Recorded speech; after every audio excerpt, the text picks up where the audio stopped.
Today I want to talk about budget-friendly or maybe even super cheap wildlife cameras. Two of the ones that I've used anyway. I don't know a whole lot about all of them out there. I know that a lot of them get super expensive, especially when you're trying to get into wildlife that you can't get close to or don't want to get close to. I took some pictures. I was at Huntington State Park and I took pictures of some alligators. Didn't really want to get super close. I probably got closer to one than I should have. I was about 15 feet from it. I got some really good pictures of it, but a lot of the others, I was a good distance away. You know, I might have been 50 yards away from it. Birds, maybe some of you guys do birding or are bird watchers and you're using your binoculars, but maybe you would like to get some pictures because I know you can get binoculars, decent binoculars for, you know, the $100, $200 mark to where a decent camera that most people looks at that will do the same thing as those binoculars is thousands and thousands of dollars.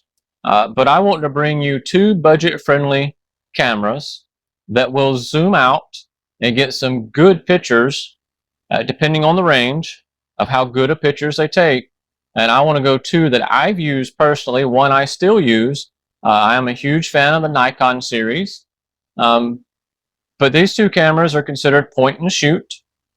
They don't have super high megapixels like most of your phones are going to have the same or better megapixel. You know, if you run the iPhone series, they're going to have a little bit better series or megapixels than the 14 and below.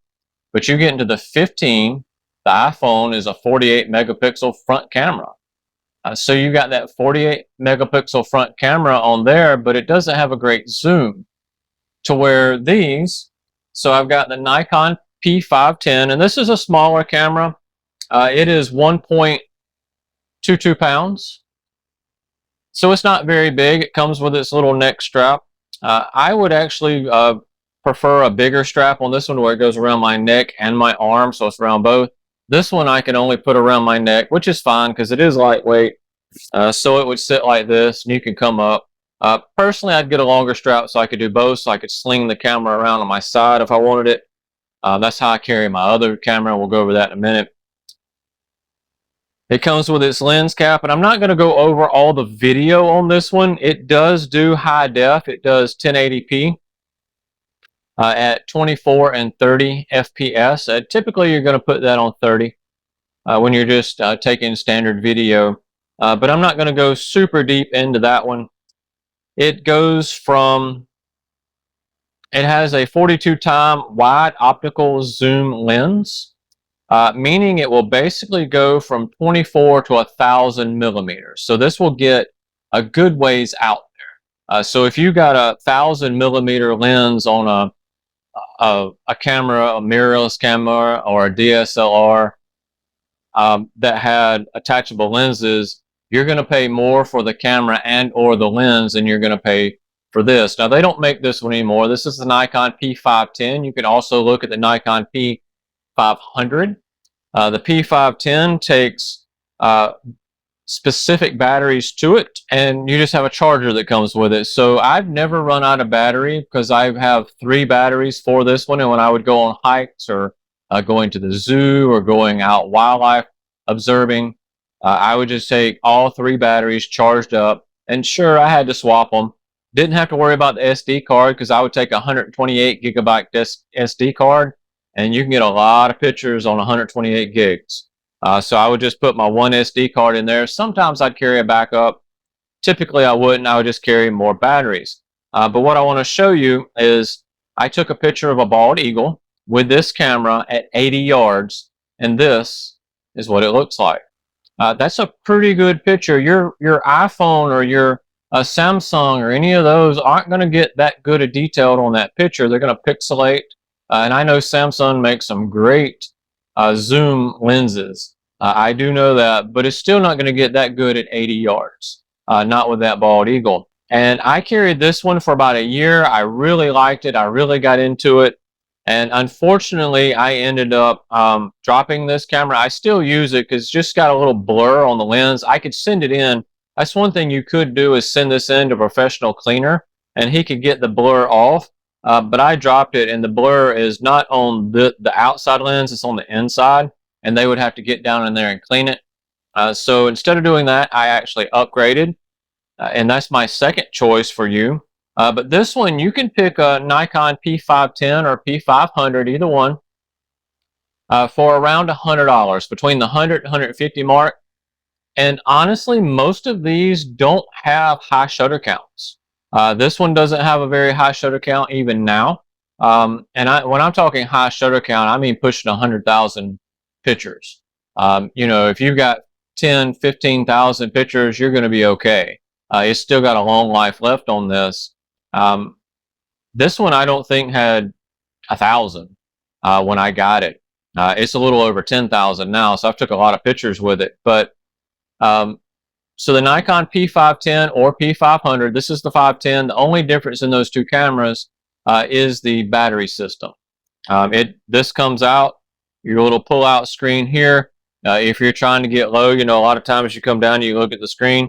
I have actually learned how to use the viewfinder better. So I like the viewfinder when I'm taking these pictures. I just like it better. So I don't even use this screen except to look at the picture after I've taken it. So if you're looking at a super budget-friendly one, a super, what we would call a cheap end that works pretty good for what it does, you should look at the Nikon P510 and give it a go, because it's got a good zoom, and you're going to get some really good pictures that you can't get with your phone on that zoom range. Now the phone, you know, you have the phones, they'll take as good of landscape pictures as this will. This is not going to be your go-to landscape. This is going to be zooming in on that bird, you know, 50 yards away, and you've got that painted bunting that you want to try to get a picture of. You've never seen that painted bunting. You can zoom in and get a good picture of that painted bunting, or whatever it is, that bald eagle, or whatever kind of birds that you like watching, or maybe those alligators or the elk. I've got some pictures of elk with this camera. So there's things that this camera will do that your phone won't do, but you could pick these cameras up for around $100. You know, if you get one that's in immaculate condition with no spotting on the lenses, with low shutter count, and you pay $200 for it, that's still not that bad. But on eBay Marketplace, you go there, make sure you can check them out, tell them to charge the batteries up, check them out, look at them, take a picture, make sure everything looks good on your lens here, on your view. And then as long as it does and the shutter count is low, low-ish, this is a great camera. So guys, if you're looking at a super budget-friendly wildlife camera to start with, especially, or birding camera, look at the Nikon P510, or again, the P500, whichever one you can find, and check it out and give it a go. So my second one, as far as a wildlife camera, this is my upgraded camera from the Nikon P510, and this is the Nikon P950. So now one of the big differences, this is bigger. So if you see here, you can tell the difference, and if I put in front, you can see how much bigger. And this comes in at 2.3 pounds.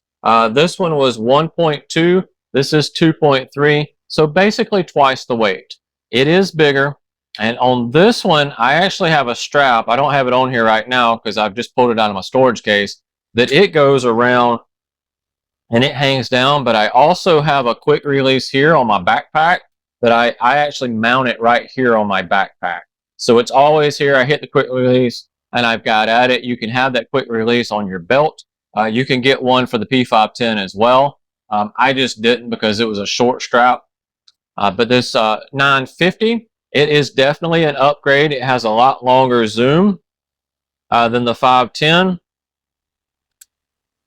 If I can pull it out here, if you see the zoom lens, how far that goes out. Now it will go with an optical zoom out to 2,000 millimeters. So this is 83 times zoom. It will go to a digital zoom. It will go out to 4,000 millimeters. Now I want to go ahead and caution you there, because once you get into the digital realm of the zoom, not the optical is what the lens actually sees. The digital is where it starts compensating for stuff. You have to have a tripod. This has image stabilization and all that in it, and is amazing up to 2,000 millimeters. It's amazing up to the optical zoom limit. You start going past that optical zoom limit, and it's really hard to keep your balance with it. So you're gonna have to have a good tripod to do that. I don't even use it. I go out to the 2000 millimeter optical zoom. Again, this one is a 16 megapixel camera. Again, as far as landscape photos and stuff like that, this isn't the camera. You just use your iPhone. In fact, people look at me funny because I'll take a landscape picture of a good mountain background and they'll be like, why aren't you using your big camera? It's like, well, this isn't a landscape camera. This isn't what this is made for.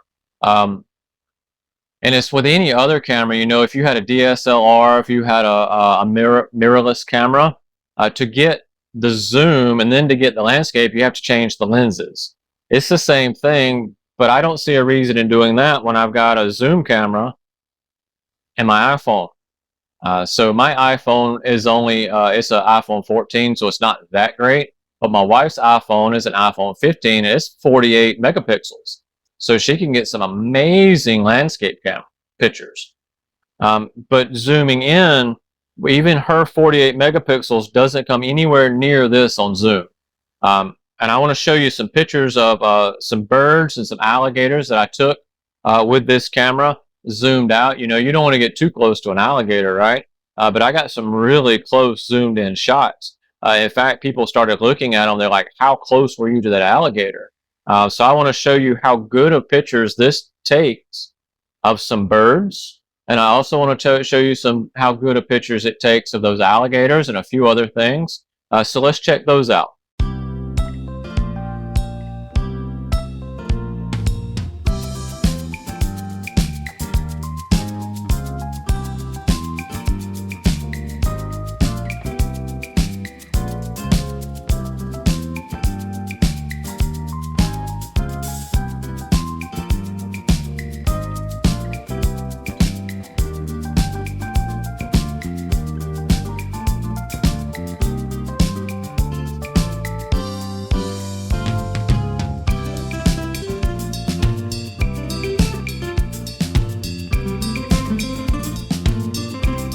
All right, so you see how good of pictures this takes of those animals, and a lot of those animals, I was 50 to 100 yards away. I was way out there, but it still zoomed in really, really good to those animals, to the wildlife, and I was able to get some really good pictures. Now, this camera, it does do 4K video. I'm not going to go great in depth with that.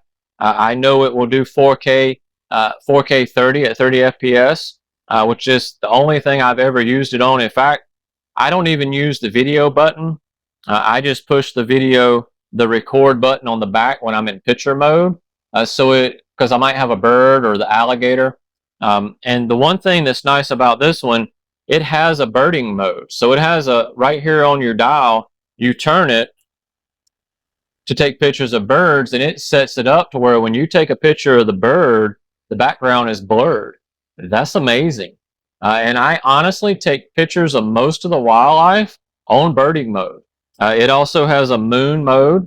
It has manual. It has all of that. The only thing I do with manual mode is I'll go down in manual mode and take Milky Way pictures, and it gets some okay Milky Way pictures.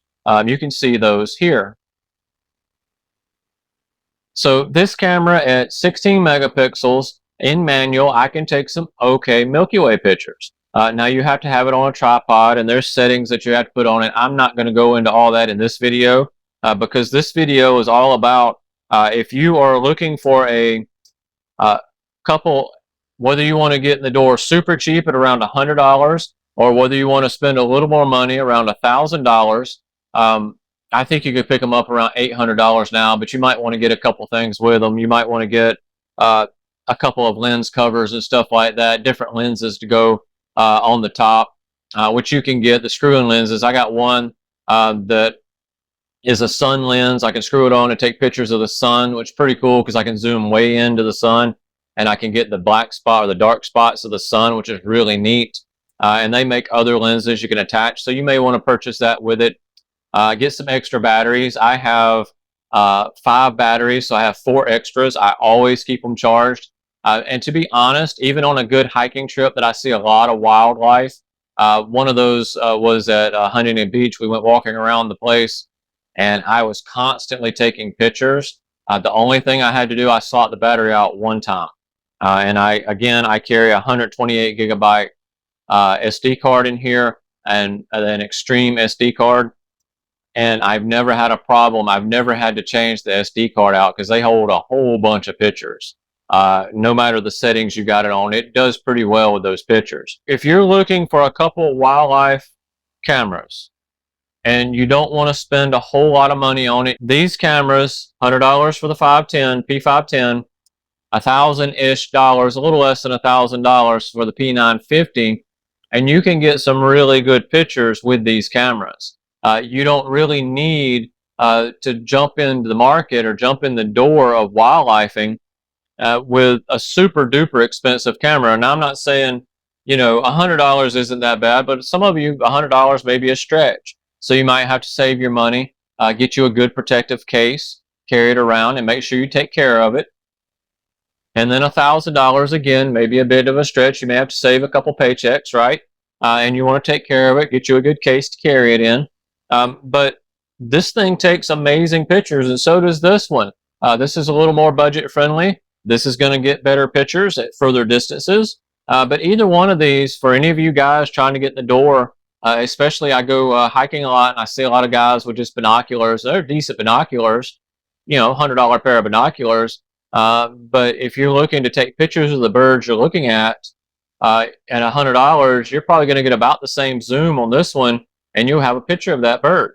So you were able to see it and take a picture of it, or any other kind of wildlife. If you want to get a little bit more expensive, you could go to the Nikon P950. My personal opinion is if you go into a wildlife camera or a birding camera, you either go right in the door, the Nikon P510 or P500, or you go to the Nikon P950, and you can get some amazing photos with this one. You can get good photos with this one. You can get some amazing photos with this one. So guys, I just really wanted to show you in the door wildlife cameras, something that you don't have to spend a whole lot of money on. And then if you did break it, you know, this is $100-something.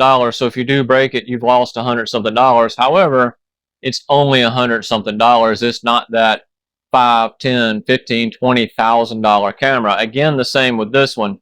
If you break it, it is $1,000, but it's not that $5, $10, $15, $20,000 camera. And I like hiking and I like enjoying myself, and I don't want to have to worry about the camera as much as a lot of these other guys. You know, a lot of these guys are walking around with these lenses that are huge lenses, and this one is portable friendly, and it's not too bad to carry. Same with this one. Either one of these, I would give a green light on. Either the P500 series, the P500 or P510, or the 950. If you're looking to do wildlife or birding photography, just trying to get in the door to see if you like it, or maybe you just like taking pictures of it for on your family vacations or hiking trips, guys, go check these out. You won't be disappointed.